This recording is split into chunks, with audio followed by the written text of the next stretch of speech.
All right, greetings everybody. It is I, Umber Rays, living up to my name because I am recording in the dark tonight, just because I want to. I'm allowed to do that. It's my video. I can do what I want. But anyway, not getting defensive. Let's get into the news. So yeah, yesterday Global didn't really have a ton of news, and I'm still kind of waiting to see if Global's news is going to pop now that JP's news is up. So this might be a preview for Global news. It could also be a preview for you guys in a month. So we'll see. So let's get into it. There's a bunch of stuff to talk about. So first off, the new Vision card this week is not a 90 cost card of all things. However, it is a Holo Vision card. Say hello to the next 60 cost Job Esper Vision card. And interestingly, another Dragon Esper. If you don't recognize this Esper, well, no fear. He is quite famous in terms of name in Final Fantasy lore. This is Shinryu. It's kind of interesting. We've gotten now a lightning-based dragon Esper, and now we've gotten a light-based dragon Esper. It makes me wonder if this is going to be a continuing trend, because it does seem to be that we're just going to get a series of 60 costs, potentially ending with a huge 91. Although at this point, this is the light element and lightning done. But are we just going through a series of dragons? Because I'm okay with that. So yeah, this is a light elemental Esper that is focused mainly around Helena. And needless to say, that's going to be good news for Helena people who want a new Esper, people who have missed out on certain magical Espers in the past, and probably this will just be a generally good Esper anyway. Now, as for the Vision card works for swords such as Red Mage, guns, swords, and staffs such as Black Mages. Sorry, trying not to cough, but my voice is not completely recovered yet. So Vivi and Black Rose Helena do actually share this card. There is a good number of characters across multiple gambits here that do share this card. I mean, you can figure out, for the most part, whether or not, this is essentially going to be targeting magic-based characters, because the primary thing that you're getting off of this is Human Magic Killer, which is a pretty big thing for the two new characters that have come out very recently. Also has slashing attack resistance, and I believe I've got this wrong, but it has a status effect resistance, which translates poorly to disability dating, but I assume that's stun resistance, because I can never keep these straight in my head. But yeah, sorry, continuing on. Accuracy up for guild battle only. Accuracy up for guild battle only. I just went over that. Activation conditions for guild battle with Vision Mastery. Magic power up by 3%. As well as light attribute ability up by 2.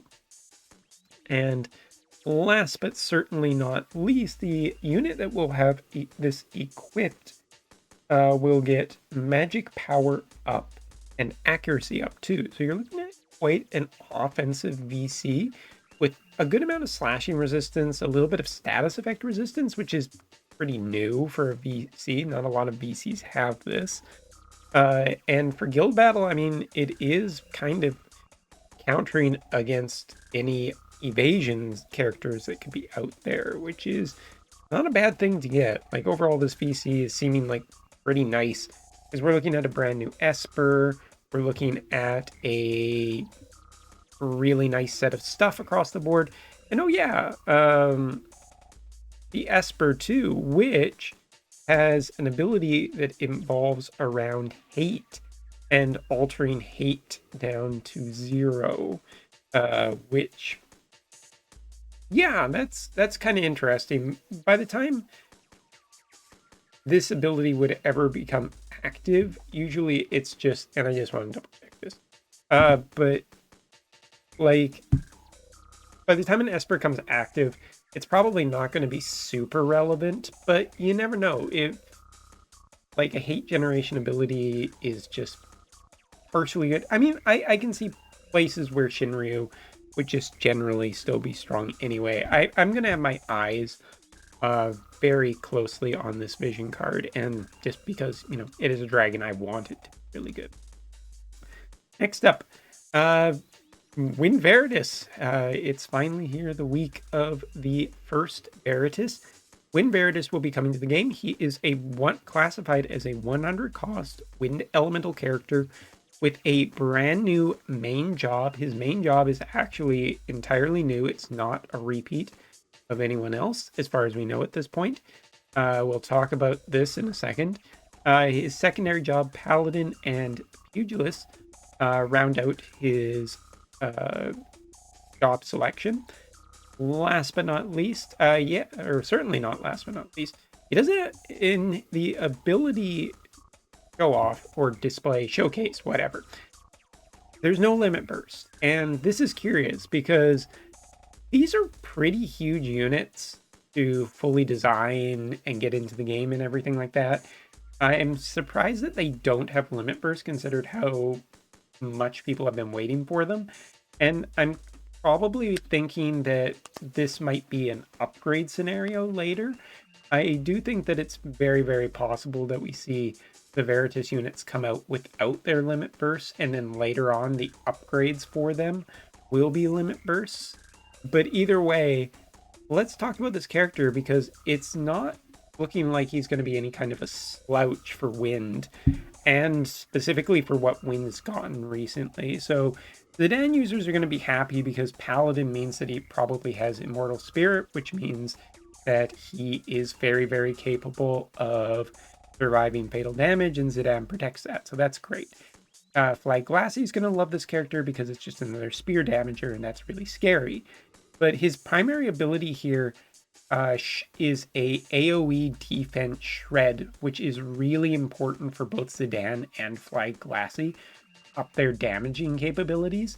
And to that point, this character is just insanely good get for Wind right now. It makes one of the strongest characters in the game even stronger, and it makes Zidane fit into this party even more. So yeah, I'm going to go ahead and say that this is already pretty good, but his ability below is also pretty interesting. Now, it's a buff essentially to him and allies, and raises range attack resistance for allies around himself. Now, range attack resistance is usually mistranslated as is just essentially AoE resistance for 4 turns.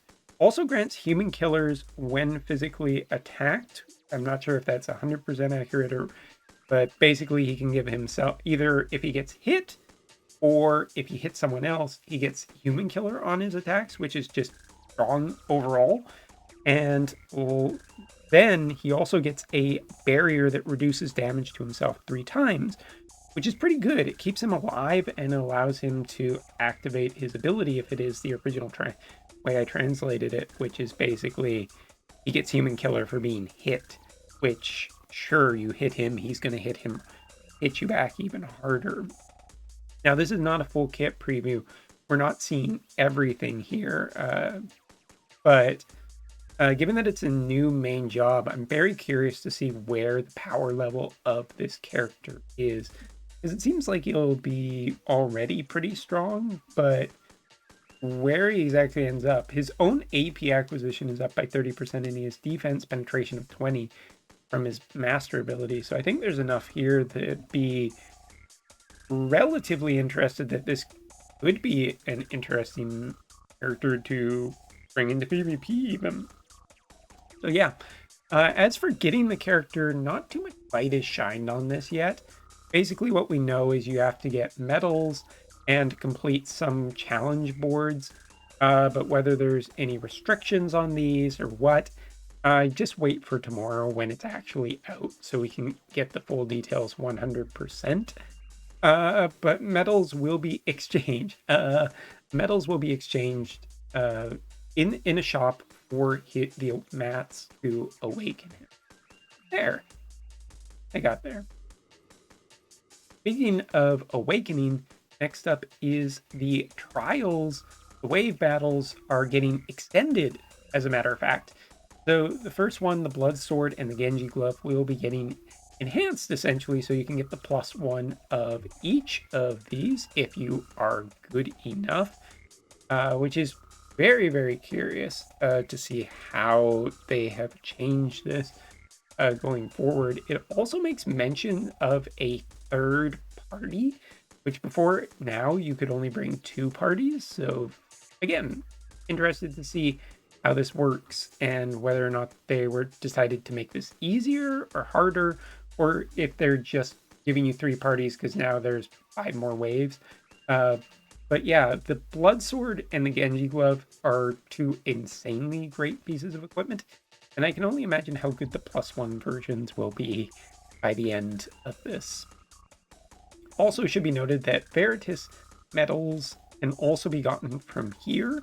So each of these wave battles might have something to do with a Veritas unit in the future.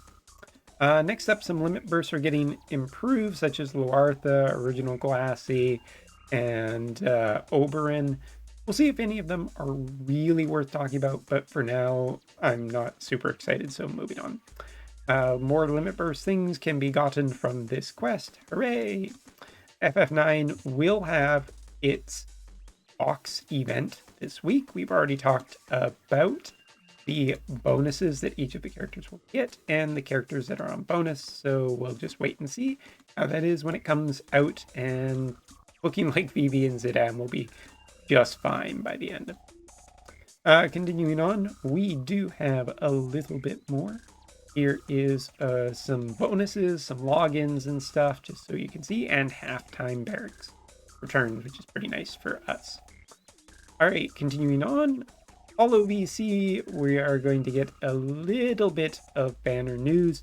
There really isn't much to say for getting these Holo VCs. They are essentially just a more expensive pity now. You can try paid Lapis with maybe some better results, but yeah, that's going to be your best chance.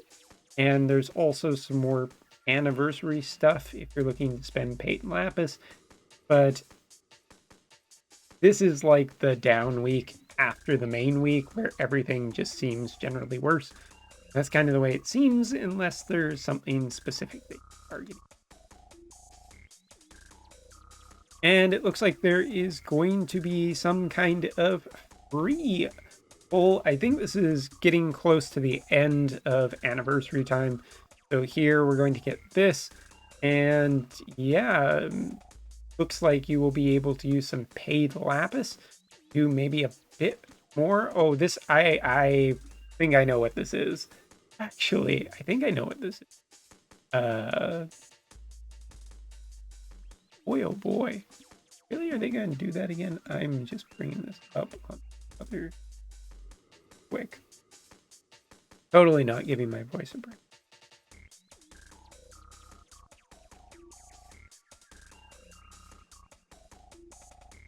During the period of this summon or other summons that are being held will be drawn until you choose to confirm or discard the result of this summon. So the 4th anniversary limited post-paid, you are 10 slot guaranteed 50 consecutive summons.